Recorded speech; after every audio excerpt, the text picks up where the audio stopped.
Hey, good morning, friends. So I recorded most of this video about 2 months ago.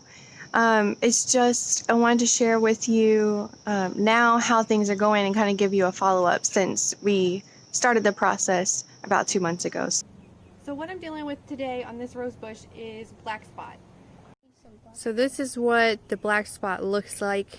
These leaves are just covered in it. I have a rose bush on the side of the house that had to cut off almost all the leaves trying to solve the black spot. I've got about 10 rose bushes around, and right now it looks like about 3 of them have black spot. So I'm trying to prevent it from spreading any further and trying to get rid of it. For the treatment, what I've heard is you cut off all the leaves that have black spot, and then you can spray it with neem oil, and that's supposed to help. We're on lockdown right now self-quarantine with coronavirus, so we're not going to any stores. So getting neem oil, I'm going to have it shipped, so I don't have any right now. So the only thing I can do right now is cut off all the leaves with black spot. This is the size of this particular rose bush, and I'll probably have to take off half of these leaves. Okay, so as far as I know, the way you do this, you just find the leaves that have black spot. You want to make sure to throw them away. Don't leave them around. You're also going to need to sterilize your tools when you're done to make sure you don't spread this any further. I can see some new growth coming in on these rose bushes in the spots where the old leaves were, so I'm hoping that new leaves will have time to push out in their place, but there's just so many leaves that are infected. I think I should have done this a little bit earlier in the season. That might have helped, but I think these rose bushes have had this for a while, and this is the first year that I'm doing something about it, and I don't know that anybody has in the past because we've only been here. This will be our second year.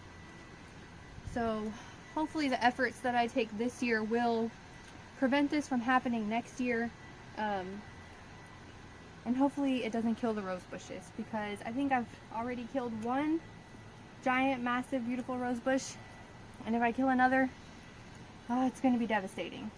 So this is one of our pretty big blooming rose bushes. But, well, in a couple of weeks, it's going to be getting attacked by June bugs. We will try to prevent them, but we're not so sure if it's going to work this time.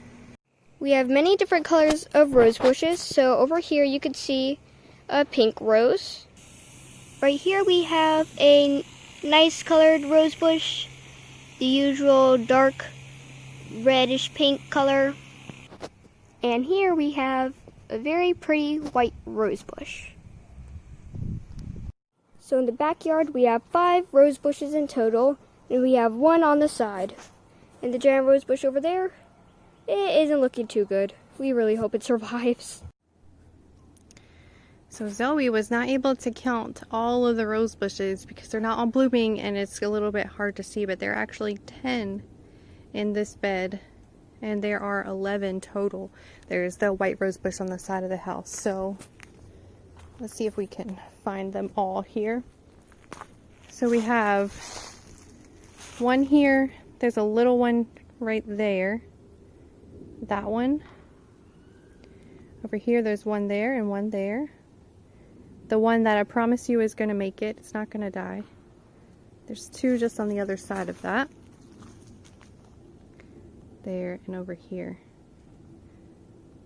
So there's 3 in front, 3 in the back, 1 in the middle, 4 in the back, and there's 1 right here, I believe, and then 1 on the side of the house.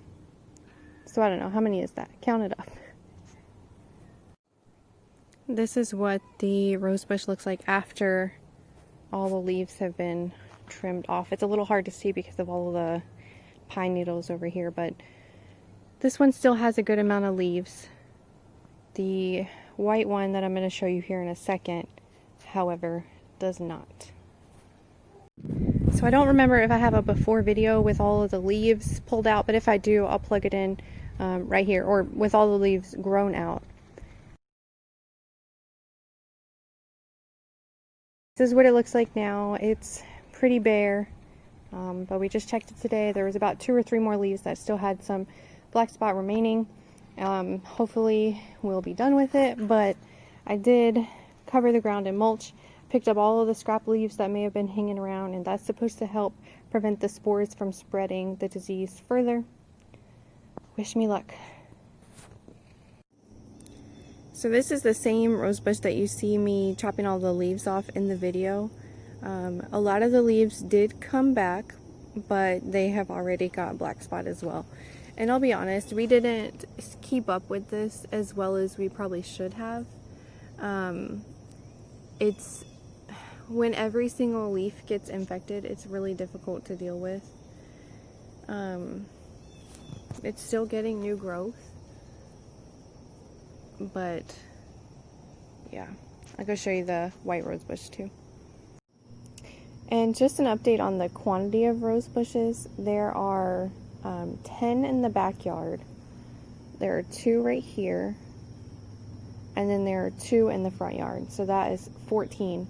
Plus I have one that I dug up out of the ground and put it into a pot. So that is 15 total. And probably half of them are still infected with black spot. This is the white rose bush. All of the leaves did come back and then some. There's some new growth on here. I haven't gotten out and clipped this one yet. I am still clipping the bulbs off. Or not the bulbs, but the buds. I am still clipping them off after they bloom just to help the plant. But I haven't been continuously spraying this with Rose RX. We've had a lot of rain over the last couple of weeks, and I need to kind of just start the treatment again, but I don't know. This is weird. I just noticed this here. This is a rose bush that was barely doing anything, and I dug it up and I moved it, and it looks like some sort of vining rose bush, because that goes all the way back to there. So maybe that's another climbing rose? I don't know. That's interesting. Anyway, it also has black spot, and I'm kind of just hoping at this point that all the rose bushes die because they're too needy.